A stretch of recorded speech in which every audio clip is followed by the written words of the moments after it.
আসসালামু আলাইকুম সবাইকে। আশা করছি সবাই ভালো আছেন। তো আজকে আমি কথা বলব ইমরুল কায়েসের টেস্ট থেকে অবসর নিয়ে।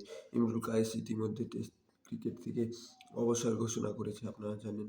তো ইমরুল কায়েসকে আমরা অনেকে ভালোবাসি বা অনেকে হেট করি। বা অনেকে বলি যে ইমরুল কায়েস কেন দলে ডাক পান না? কেন তাকে নেওয়া হয় না?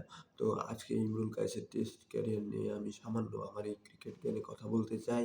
আপনারা হয়তো জেনে থাকবেন আমি খেলাধুলা রিলেটেড ক্রিকেট বলেন, ফুটবল বলেন ভিডিও করে থাকি এবং এর পাশাপাশি আমি ছোটখাটো রোস্টও করে থাকি।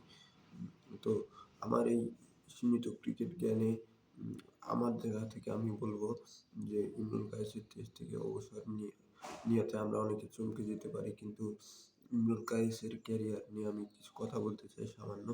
তো Imrul Kayes last test match খেলেছে ২০১৯ সালে। তো এর পাশাপাশি টোটাল ৩৯টি টেস্ট ম্যাচ ইমরুল কায়েস খেলেছে আপনারা জানেন। ৩৯টি টেস্ট ম্যাচে ৪টিতে হাফ সেঞ্চুরি এবং ৩টিতে সেঞ্চুরি রয়েছে। তো এই ৩৯টি টেস্টকে যদি আপনি সুযোগ পাওয়া না বলেন, তো আপনি ভাই আর কতটা ম্যাচ খেললে তাকে সুযোগ পাওয়ার কথা বলবেন? আমিও ইমরুল কায়েস হেটার্স নই। ইমরুল কায়েসের খেলা আমারও ব্যক্তিগতভাবে অনেক ভালো লাগে। কিন্তু আমি এখন যে কথাটা বললাম ৩৯টি টেস্টে ৪টা 50 এবং ৩টা সেঞ্চুরি। তো এই অ্যাজ এ ওপেনার হিসেবে ইমরুল কায়েসের ফর্মটা কি খুব উম ভালো গেছে? আমি খারাপও বলছি না, কিন্তু আপনারাই বিবেচনা করেন। খুব ভালোও তো নয়। খুব ভালো কি? তো ইমরুল কায়েসের কিছু সেরা টেস্ট ইনিংসের কথা আমি বলতে চাই। তো আমার কাছে মনে হয়েছে ২০১৫ সালের চট্টগ্রাম টেস্টে তামিম ইকবালের সাথে ৩১২ রানের যে পার্টনারশিপটা রয়েছে, সেই পার্টনারশিপটাতে তামিম ইকবাল খান উম ডব আ ডবল সেঞ্চুরি করেছিল। অনেকে হয়তো জেনে থাকবেন। কিন্তু এর পাশাপাশি ইমরুল কায়েসের ১৫০ রানের সেই ইনিংসটা অনেকে হয়তো ভুলে গেছেন। তো আমার কাছে মনে হয়েছে ইমরুল কায়েসের টেস্ট ইনিংসের ভিতরে সবচেয়ে বড় ইনিংস আমার কাছে মনে হয় এটা ছিল। তো ইমরুল কায়েস অনেক ভালো। আশা করছি সে আসছে বিপিএল এ পারফরম্যান্স করে আবার ওয়ানডে তে ডাক পাবে, টি-টোয়েন্টিতে ডাক পাবে।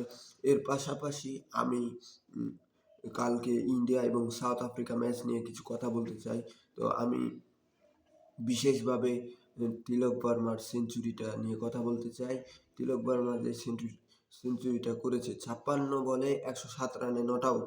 তো আপনি দেখেন কোথায় ইন্ডিয়ান ইয়াংস্টার ক্রিকেটাররা দাঁড়িয়ে, কোথায় আমাদের শামীম পাটোয়ারি এবং তৌহিদ হৃদয়ের মতো ক্রিকেটারদের কথা বলেন।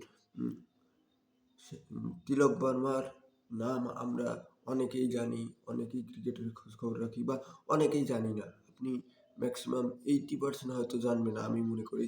সেই তিলক বর্মা যদি ৫৬ বলে ১০৭ রান করে নট আউট থাকতে পারে, তো কোথায় বাংলাদেশের ক্রিকেট দাঁড়িয়ে, কোথায় ইন্ডিয়ার ক্রিকেট? তো এর পাশাপাশি ১৭ বলে এ কালকে উম আপ এই আপনার মার্কো ইয়ানসেন আফ্রিকার বোলার আপনারা অনেকেই চিনেন। সে দুর্দান্ত বোলিং করে।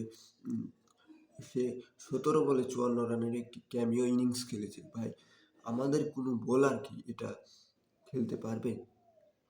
পারবে না। তো এর পাশাপাশি আজকে অস্ট্রেলিয়া এবং পাকিস্তানের উম টি-20 সিরিজের ১ম ম্যাচ। আমি আশা করব ম্যাচটি অনেক উপভোগ্য হবে। তো আজকের ভিডিও এই পর্যন্তই। সবাই ভালো থাকবেন। দেখা হচ্ছে নেক্সট ভিডিওতে। ধন্যবাদ। বাই।